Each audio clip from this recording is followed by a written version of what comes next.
నమస్తే, నేను మధు. రామ్ చరణ్ ఉపాసన దంపతులకు రీసెంట్ గా కవల పిల్లలు జన్మించిన విషయం అందరికీ తెలిసిందే. అయితే వారికి నామకరణం చేశారు. సో ఆ పేర్లను కూడా అఫీషియల్ గా అనౌన్స్ చేయడం జరిగింది. వాళ్ళ పేర్లేంటి, వాళ్ళ పేర్లకు ఉన్న అర్థాలేంటి, మరి ఆ పేర్లు ఎందుకు ఇంత ప్రాముఖ్యతను సంతరించుకున్నాయి, ఈ రోజు మనం తెలుసుకుందాం. ప్రస్తుతం మనతో పాటు ఉన్నారు senior journalist doctor Durga Vadlamani గారు. వారిని అడిగి మరిన్ని విషయాలను తెలుసుకుందాం. నమస్కారం మేడం.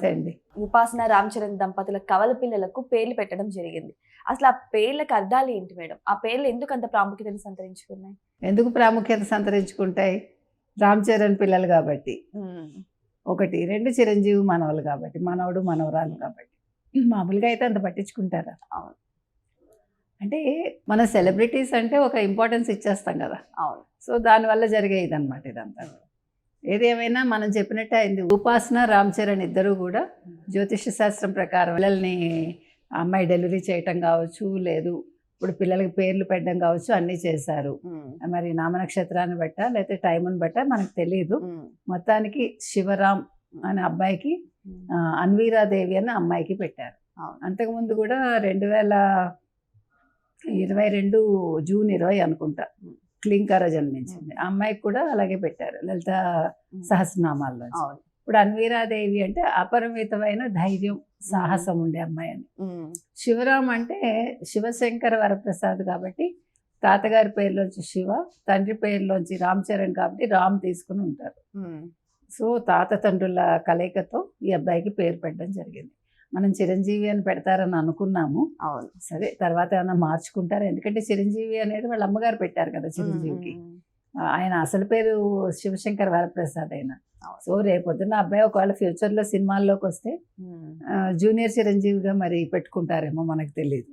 పేరు మార్చుకుంటారు కానీ ఆ పేరు మాత్రం చూడడానికి ఓల్డ్ గా అనిపిస్తుందని చాలా మంది అంటున్నారు. శివరామ్ అనేది అంటే ఎప్పుడు కూడా కొత్త, అంతే కదా. శివుడు రాముడు ఇద్దరి పేర్లు అది, ప్లస్ తాత తండ్రి. ఇక్కడ వాళ్ళు అది చూసుకున్నారు. వాళ్ళేమి మోడర్న్గా ఉండాలని అనుకోలేదు. అది కూడా మనం మెచ్చుకోవాలిగా. అసలు ఈ మధ్యకాలంలో మీరు చూస్తే తాతల పేర్లు కానీ ఇరుపక్కల, లేకపోతే అమ్మమ్మ నాన్నమ్మల పేర్లు కానీ పెట్టట్లే. ఆ మధ్యన పేర్ల మీద ఒక ప్యారడీ లాగా ఒక స్టోరీ కూడా బాగా వైరల్ అయింది. అంటే అర్థం పర్థం లేని పేర్లు పెడుతున్నారని, ఏదో బాగుందని పెట్టేయడం. లేకపోతే మీరు మధ్యకాలంలో గమనిస్తే అరబిక్ నేమ్స్ బాగా ఫేమస్ అయ్యాయి, ముస్లిం పేర్లు. తర్వాత మనకి గుర్తుంటే కనుకైతే కరీనా కపూర్ వాళ్ళ అబ్బాయికి తైమూర్ అని పెట్టారు. యాక్చువల్గా తైమూర్ అనే పేరు పెట్టుకోకూడదు, దాని మీద పెద్ద కాంట్రవర్సీ అయింది. తైమూర్ అంటే ఏంటి? తైమూర్ అనే అతను మనకి దండయాత్రలు కదా, దండయాత్ర చేసి హిందువులు లోచిపోత కోసిన వాడు తైమూర్ దండయాత్రలు ఉన్నాయి మనకి. ఆ పేరు పెట్టుకోవటం ఏంటని అడిగారు. అట్లా వీళ్ళందరూ ఏం చేస్తున్నారంటే ఓకే వాళ్ళకి నచ్చి పెట్టుకోవచ్చు, కాదని అంటల్లా, కానీ ముస్లిం పేర్లు పెట్టుకోవటం, ఇట్లాగా అర్థం పర్థం లేని పేర్లు పెట్టుకోవటం, అంటే మన్ని ఇబ్బంది పెట్టిన వాళ్ళ పేర్లు వీళ్ళు గొప్పగా భావించటం. అవును. ఇప్పుడు పాకిస్తాన్ వాళ్ళు అలా హిందూ పేర్లు పెట్టుకుంటారా? పెట్టుకోరుగా. మనమే చేస్తాం అలాంటి పేర్లు. ఇప్పుడు హిందువులు కూడా ముస్లిం పేర్లు ఎక్కువ పెట్టుకుంటున్నారు. ఎందుకు అనేది వాళ్ళకి తెలియాలి, మనకు తెలియదు. అంటే భారతదేశంలో హిందువులుగా ఉండి మనకి పేర్లే లేవా? తెలుగులో కానీ సంస్కృతంలో కానీ ఉన్నాయి కదా. కానీ మనం అదే అంటున్నా, ఒక మోజు. కానీ వీళ్ళు అలా చేయలేదు, అది గమనించండి మీరు. ఈ విషయంలో మీరు ఉపాసన రామ్ చరణ్ని అభినందించండి. పాత పేరా కొత్త పేరా కాదు, వాళ్ళు ఒక గౌరవం ఇచ్చారు. వాళ్ళు సంప్రదాయబద్ధంగా పేర్లు పెట్టుకున్నారు, అవునా? నమ్మకాలకి వాళ్ళు, అంటే నమ్మకం అంటే వాళ్ళు సంప్రదాయాన్ని నమ్మారు. వాళ్ళు దేని నమ్మినా కూడా వాళ్ళు హిందూ సంప్రదాయంలో ప్రతిదాన్ని వాళ్ళు నమ్ముతున్నారు, పద్ధతిగా వెళ్తున్నారు. ఉపాసన కూడా డౌన్ టు ఎర్త్ ఉంటారు అనేది మనందరికీ తెలుసు. సో అందుకని మనం అభినందించాలి. ఇదేంటి ఇలా పాత పేరు పెట్టుకున్నారు, ఇంత మరీ ఎప్పటిదో ఓల్డ్ నేమ్ అనుకుంటే కాదు. వాళ్ళు ఆలోచించుకుని వాళ్ళకి నచ్చి వాళ్ళు పెట్టుకున్నారు. వాళ్ళ ఇంట్లో పెద్దలను అందరినీ సంప్రదించాకే పెట్టుకున్నారు.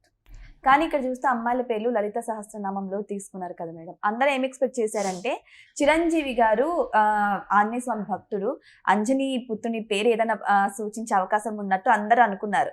కానీ ఎక్స్పెక్ట్ చేయని విధంగా శివరామ్ అని పెట్టారు. ఇక్కడ ఇంకొకటి ఏంటంటే అల్లు అర్జున్ వాళ్ళ అమ్మాయి పేరు అల్లు అర్హ అని, అంటే తండ్రి పేరు నుంచి మొదటి అక్షరం, తల్లి పేరు నుంచి రెండో అక్షరం తీసి పెట్టారు. సో ఇలా ఏదైనా కొంచెం వెరైటీ ఎందుకు అక్కర్లేదండి. ఇప్పుడు రామ్ అనేది, ఇప్పుడు ఆంజనేయ స్వామి ఎవరు భక్తుడు? రాముని భక్తుడు, అందుకనే రామ్ పెట్టుకున్నారు. పెట్టుకున్నారు. అలా తీసుకోండి. ఇప్పుడు ఆంజనేయ స్వామిని పెట్టుకునే బదులు ఆంజనేయ స్వామి పూజించే వ్యక్తి పేరే పెట్టుకున్నారు అనుకోండి, మీరు తీస్తే ఎన్నైనా తీయచ్చు. వాళ్ళ మనసుకి నచ్చింది వాళ్ళు చేసిన దాన్ని మనం అభినందించాలి అంతే. దాన్ని ముక్కలు చేసి ఇలా ఎందుకు చేశారు, అలా ఎందుకు చేశారు, ఇలా ఎందుకు చేయలేదు, మనం ఎవరో, వాళ్ళ పిల్లలు వాళ్ళ ఇష్టం, వాళ్ళకి నచ్చింది. శివరాం అంటే చక్కగా ఉంది వినటానికి కూడా. మనం మోడర్న్గా ఉండాలి అంటే మోడర్న్ అనేది మనం అంటే ఎదుటి వ్యక్తిని మనం మర్యాద గౌరవం ఇవ్వడంలో మోడర్న్గా ఉండాలి తప్ప వాళ్ళని మనం చేదరించుకుంటూ మనం ఏదో చాలా గొప్పగా ఉన్నాం అనుకుని ఇదేదో గొప్ప పేరు అనుకుని అవి అవసరం లేదు. సో మీరు అభినందించాల్సిన ముందు ఉపాసన రామ్ చరణ్, పెద్దవాళ్ళని గౌరవిస్తూ. అమ్మాయి డెలివరీ అయ్యాక కూడా మీకు గుర్తుంటే ఫస్ట్ డెలివరీ అవ్వగానే తాత నానమ్మలతో ఉండాలని ఆవిడ అక్కడికి వచ్చేసారు. అంటే డబ్బు ఉండడం ఉండకపోవటం కాదండి, మనకి కుటుంబ విలువలు కావాలి అనుకోవడం ముఖ్యం. ఆ విధంగా ఉపాసన చాలా మంచిగా అనిపిస్తుంది మనకి, అవి నేర్చుకోవాలి. పేర్లు ఏవైతే ఏముంది. అవును, మనం చూస్తే ఇంకా ఆ పిల్లల ముగ్గురి ఫేస్ అయితే రివీల్ చేయలేదు మేడం. ఫ్యాన్స్ కూడా ఎంతగానో కోరుకుంటున్నారు. మొన్న హాస్పిటల్కి అంటే ఈ కవల పిల్లలు పుట్టినప్పుడు హాస్పిటల్కి వెళ్ళే టైంలో క్లింకాల ఫేస్ రివీల్ చేశారు. కానీ ఇప్పుడు ఈ పిల్లల ఫేస్ కూడా ఎప్పుడు రివీల్ చేస్తారు ఏంటనేది చాలా ఆతృతగా ఎదురు చూస్తున్నారు. ఎందుకు ఇంత ఆలస్యం చేస్తున్నారు పిల్లల్ని చూపించడానికి? ఎందుకంటే మీకు గుర్తుందా, అతను ఎవరు క్రికెటర్ ఎంత అసహ్యంగా కమెంట్స్ చేశారు వాళ్ళ పాప గురించి. Have you remembered? అసలు అంటే మనిషి నీచ బుద్ధి అది. అంటే ఇంకంతకంటే వికృతత్వం లేదు. మనం రాక్షసులు అంటాం కానీ రాక్షసులు కూడా మంచివాళ్ళేమో. ఆ రకంగా కమెంట్ చేశాక అసలు సెలబ్రిటీల పిల్లల్ని మనం చూడాలని ఎందుకు అనుకోవాలండి? పెద్దయ్యాక చూద్దాం. ఇప్పుడు ఏమైపోతుంది చూడకపోతే? ఇప్పుడు వాళ్ళని చూపించాక వాళ్ళ మీద నెగిటివ్ కమెంట్స్, పాజిటివ్ కమెంట్స్, ఇంకా వాళ్ళు కొన్ని రోజులు సోషల్ మీడియాని షేక్ చేసేస్తారు. అంటే వాళ్ళ మీద వార్తలతోటి అది ఎట్లా ఉంటుందంటే వాళ్ళు ఒక వ్యక్తిత్వ హననం చేసినట్టుగా చేస్తారు. అది అవసరం లేదండి. పిల్లల మొహాలు రివీల్ చేయొద్దు. ఎందుకంటే మనం ఆల్రెడీ చూసాం మనుషులు ఎంత వికృతంగా ఆలోచిస్తారు, ఎంత వికృత స్వభావం ఉంటుంది, వాళ్ళ మనసు ఎంత నీచంగా దిగజారు ఉంటుంది అనేది. అందుకని చూపించకపోవటం మంచిది నా ఉద్దేశంలో. ఎందుకంటే వాళ్ళని అంటే ఆ పిల్లలు హర్ట్ అవుతారు, వాళ్ళకి తెలియదు. ఇప్పుడు తల్లి తండ్రి హర్ట్ అవుతారు. పిల్లలు ఎలా పుడతారు అంటే మన చేతుల్లో ఉంది, ఆ జీన్స్ అంతే. వాళ్ళు అందంగా ఉండొచ్చు, అందంగా ఉండకపోవచ్చు, అది కూడా అవసరం లేదు. వాళ్ళ అమ్మా నాన్నకి నచ్చితే చాలు. వాళ్ళ అమ్మా నాన్నకి అందంగా కనిపిస్తారు వాళ్ళు ఏంటి ముక్కు ఇలా ఉంది, లేకపోతే మొహం ఇలా ఉంది, కళ్ళు ఇలా ఉన్నాయి, పళ్ళు ఇలా ఉన్నాయి, ఇంకా దాని మీద 100 వ్యాఖ్యానాలు. నా ఉద్దేశం అయితే ఏ సెలబ్రిటీ కూడా వాళ్ళ పిల్లల్ని రివీల్ చేయొద్దని చెప్తాను. ఎందుకంటే వీళ్ళ మూలంగా అంటే వీళ్ళ మీద ఉండే పాజిటివ్ నెగిటివ్ ఆ పిల్లల మీద చూపిస్తారు. అవును, అది వద్దు.